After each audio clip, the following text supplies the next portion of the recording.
Hello guys, it's me, Cheeky Spice. So today I'm going to show you guys the Metamorphosis tank, the Warlock tank. I'm gonna show you guys my gear and my talent points and tell you guys why I've chosen what I've chosen.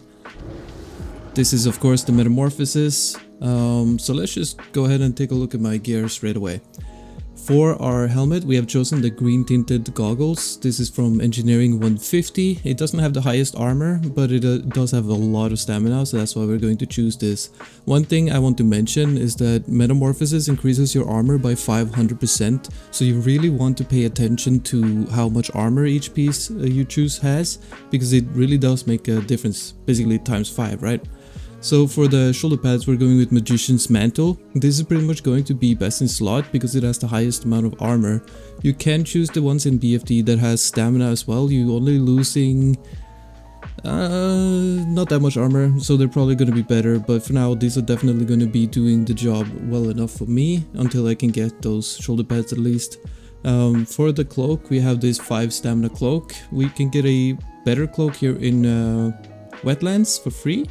It is a quest called Apprentice Duties. You pick it up here in Manitou Harbor. It's gonna have 20 armor, 5 stamina. Gonna be pretty much the best cloak you can get, if I'm not mistaken, for tanking purposes, of course. Then for our chest, we're going with the Robes of Aragel for now.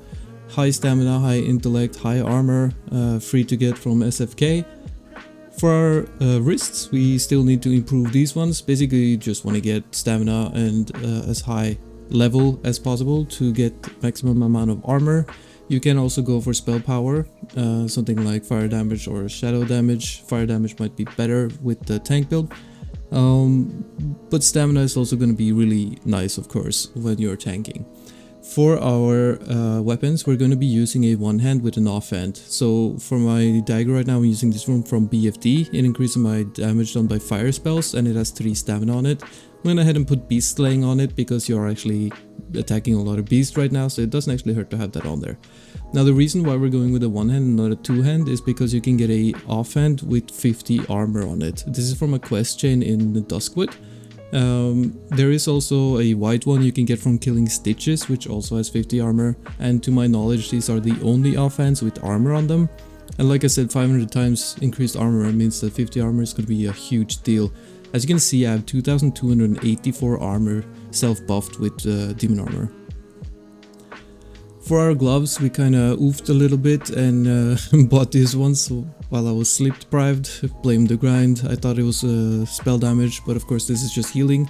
So I wouldn't recommend getting these gloves for yourself, but it does actually boost your life drain, so it's not terrible. They also do have a lot of armor, but yeah, obviously this is not what you want to be going for. Just anything with stamina, high armor or spell power is going to be great. You can get some really good ones in BFD.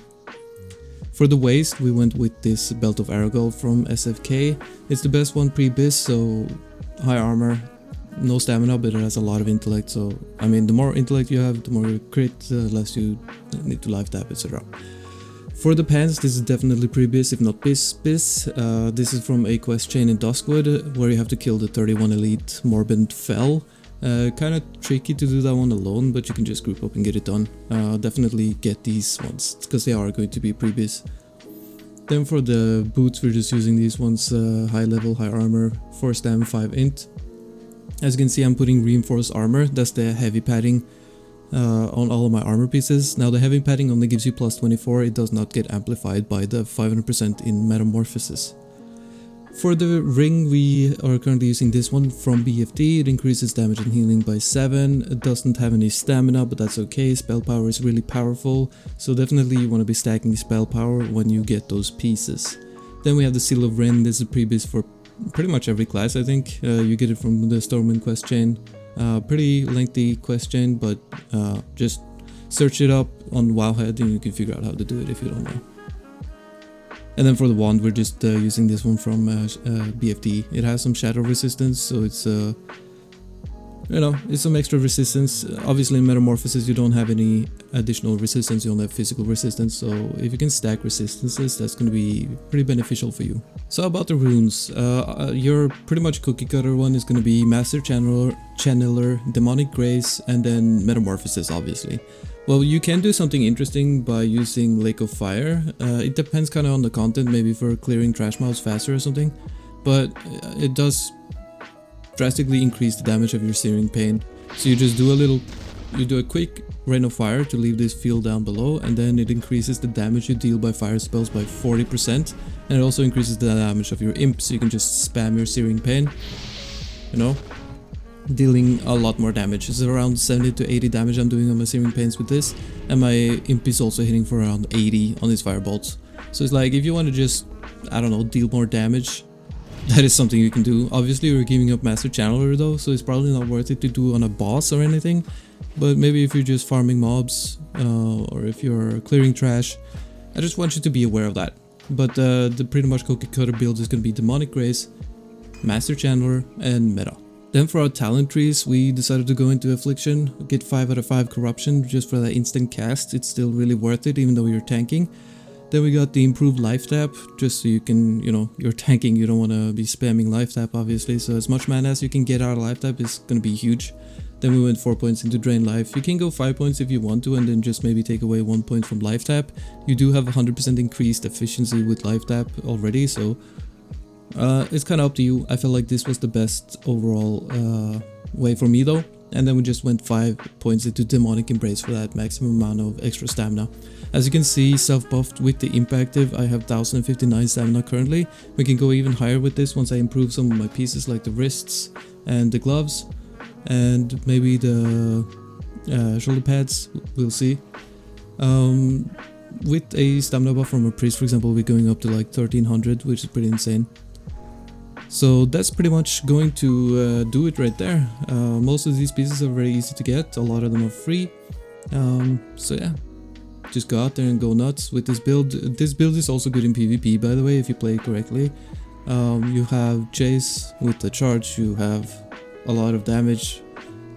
Drain life is just completely broken, so pretty much my build works for PvE and PvP. And I really like that I can still, even though I have spec'd into this, I can still just switch my talents and go into a damage build if I need to. Obviously it's not going to be the most optimal damage build, but I totally can. You're not really losing that much damage. There's nothing else that I can spec into that gives me straight up more damage, other than maybe Nightfall. But yeah, for me, obviously it's too expensive to just respec all the time, so this is kind of a...